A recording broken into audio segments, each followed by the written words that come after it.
Hasbro. The blue cards, the red cards, the yellow cards, the green cards, the darker blue cards, the orange cards, and the purple cards. Now I did a poll here on the channel. It's in the post section. You can still go see it and probably still vote. And you guys wanted to see figures most. I asked what you wanted to talk about. It was figures. Second runner-up was magazines.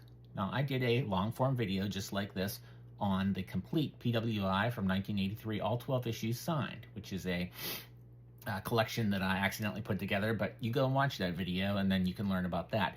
Today we are talking about the purple carded series, but not just the purple cards in general. We're talking about a complete signed, is in all 6 purple card set. And it was another thing that sort of just happened, like the magazines, like the PWIs. I actually had this Doink from way back when they were new. I just happened to grab an extra. It wasn't on the KB sale. I paid probably full price, whatever they were, $3.99 or whatever. And I picked up a Doink just because Doink was fun. I mean, when I found the set, this is the one I wanted most. When I found them first time, which was at the McKnight Road, Arby's, not Arby's. That's a joke, terrible joke that you may or may not know. You don't know it. It was at the McKnight Road Toys R Us store in Ross Township, Pennsylvania. Home of Bruno Forever, which is a good show, becoming annual, but that's another story for another time also. There was a Penguin player in front of me in line, and this happened on the day of the King of the Ring 1994, so I don't remember if it was June 8th, somewhere between like June 8th and June, I don't think it was the 13th, I think 13th was 93, but day of King of the Ring 94, I walked into the McKnight Road Toys R Us, and there was the purple carded set. Now, there was actually one that I didn't buy, and that was Tatanka, because I had Tatanka on the blue, well, open from the blue card, and I already knew he was going to be the same, so I didn't buy that one. But I did buy a set to open of the other 5, who we're going to look at, and Doink was my favorite. I mean, he had the real rooted hair, like that April O'Neil. Remember the April O'Neil figure if you were a turtle guy, turtle girl, turtle kid that had the real rooted hair? That's what I thought of when I opened this Doink. I absolutely loved it. This was the highlight of the set for me, and the fact that they used Matt Bourne on there. Which, another thing, this is the only one that technically you can't get signed anymore, because that is Matt Bourne on the picture. I mean, it is. It just is. That's him. It's the outfit he wore. You can see the chest hair. You can tell by the face if you're a really big Matt Bourne fan, and who the hell isn't. Matt Bourne did sign that as the original Doink Matt Bourne right in front of me. He may have been wearing the costume at the time. Actually, I think he was in a flannel like Big Josh when he signed this one for me. But so, you know, people do get this signed by Ray Apollo, and that's perfectly fine. I mean, he is Doink, but that's not him in the picture. So if you wanted a complete legitimate set, you'd have to find one that Matt Bourne signed. But this was my favorite one. Now, my first signed one from the set was the one we just looked at, Tatanka. And like I said, I actually didn't buy the Tatanka figure to open. This one I picked up, and this goes back to a video, probably a short that I did not long ago, where I was talking about how Hasbro's were actually pretty easy to purchase for next to nothing up until maybe 2010. Because in 2007, at my first or second Legends of the Ring, Tatanka was there. I had some other things to get signed, but somebody had the purple carded figure for like 20 bucks on their table, so I grabbed it. And he actually asked me while I was signing it, where did you get this? And I was like, right over there, because I think the guy had a blue one too. And why I didn't buy that one, I don't know. But there is Native American Tatanka,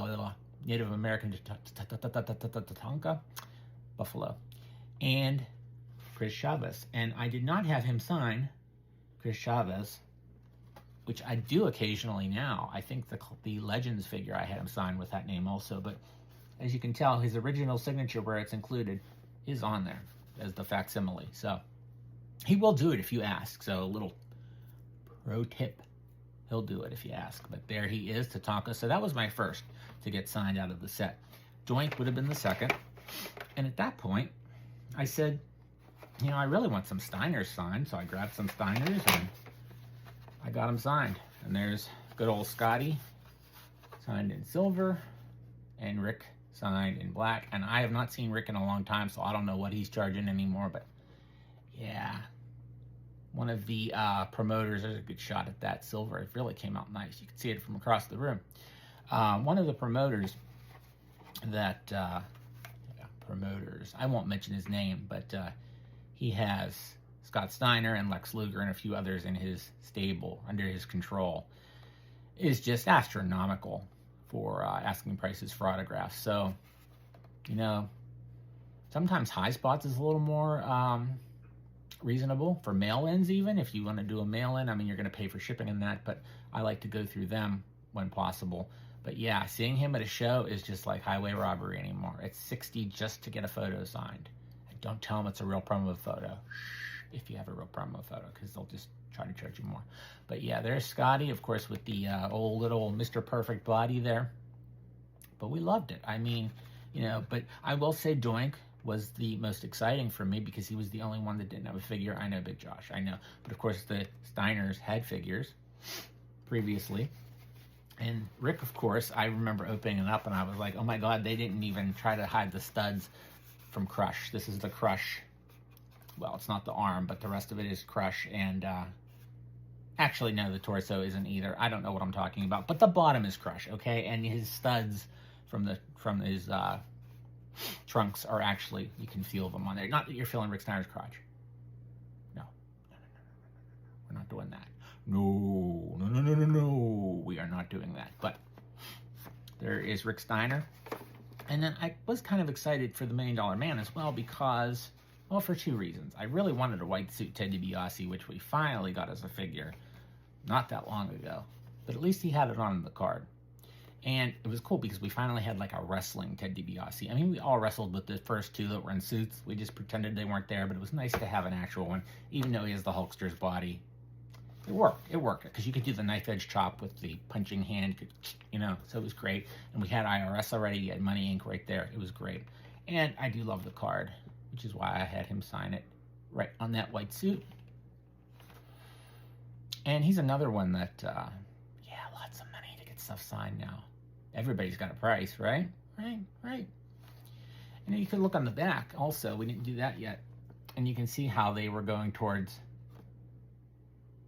the pictures, which they always did, from the sketches and the blueprints, as it were. And then they had a list of most of the other characters who had been made, even, you know, ones who are long gone. I mean, Andre was deceased, and Hakeem's on here, and Dusty Rhodes, and the ones who were no longer available or may no longer be available had a little asterisk. And there's DiBiase. And the last one that I got signed was Hacksaw. And I had so many opportunities. And I actually had a chance to buy this figure really cheap one time. I remember on the card, I remember seeing it, I don't know, for like $20, like the Tatanka. And I didn't. I was like, I have the first Hacksaw was one of the first Hasbros I had signed. I was like, I don't need another one. And of course, I ended up getting the set. So I ended up getting a carded one from Japan, and I got it signed somewhere along the line. At this point, I can't remember. I love seeing Hacksaw, though. No 2x4 with this Hacksaw. You can put the previously released 2x4 in the hand because it's the same arm. Instead, they drilled a hole in this hand and gave him Roadblock. Yes, Roadblock from G.I. Joe. That's Roadblock's flag from the 1992 Roadblock. And I remember seeing that in the package. I was like, they gave him Roadblock's flag. That's a little weird. But at the time, they had also reissued a G.I. Joe case as a WWF case, which I never bought for either because they just sort of sat in there and I didn't really like either design. But there he is, Hacksaw in the blue, which of course he wore for just a few months after he came back from being squashed by Yoko on Superstars and coughing up blood, and Deborah did some crying. It was dramatic. And he didn't wear it for very long. He wore it on some indies, but we have two figures of it. This one, and of course the Retrofest Mattel, which is a cool one. And I am not shy about this opinion. 2026 coming up. I'm 20 years in the past here. 2026 coming up. There are so many cool Mattel figures coming out. And you know, guys, I don't like to talk good about Mattel, but they have a lot of cool figures. You know what I'm excited about? The Ultimate Hacksaw. He deserves it. I mean, I love Hacksaw. He's so much fun, and that Ultimate Hacksaw is really cool. That's like my sleeper figure of the year. I'm already preparing that to be my figure of the year. We'll see if that works out. There's a lot coming on Matador, Bull Nakano, Cone of Crush, President Bob Backlund, running for President Bob Backlund, Mr. Bob Backlund. So we'll see. But this was my sixth and final purple card to get signed. And you can see that nice Hacksaw blue signature there. And I think actually, now that I'm looking at that signature, that kind of looks like one of those pens that High Spots likes to use. So I may have sent this one in just to get it done. And I've seen him since I saw him this past August in Charlotte. And he was looking great. And we'll take a closer look at all the autographs. There's the Tatanka signature, and you can see the facsimile there with the Chris Chavez, which I'm sure will show something where I've had him sign that as well. It was the Target Legends figure that I had him sign on. I know that. Maybe the classic too. And there's Doink with the Matt Bourne signature, the original Doink. And I do have a photo, even though I think he was wearing the Big Josh outfit in that signing. I do have a picture with him as Doink, which is kind of cool too. And there is the $1 Million Man. And the dog-faced gremlin, Rick Steiner. And everybody's favorite, Scotty Steiner. And that silver that just, as the kids like to say, pop. So there you go. So we got another complete set. You know, when I was doing the PWI Complete 1983 video signed, I was thinking, what else do I have complete sets of? Because people really liked seeing that, and this is one of them, and I can only think of one other complete signed set. I'm sure there are more, but I can think of one other one, and that's going to be real good for you 70s and early 80s collectors, fans, especially Worldwide Wrestling Federation, World Wrestling Federation. You're not going to want to miss that one. So that one's coming up. And you know how you won't miss? By subscribing. Please subscribe to the channel here. We have almost 100 videos now between shorts and long form, and I think you'll enjoy every one of them. So please do me a favor. Like and comment and subscribe. It's that easy, and I'm not going to stop bugging you. So just do it. Do it for me. Do it for J-Dub. And we'll be back with more signed goodness real soon.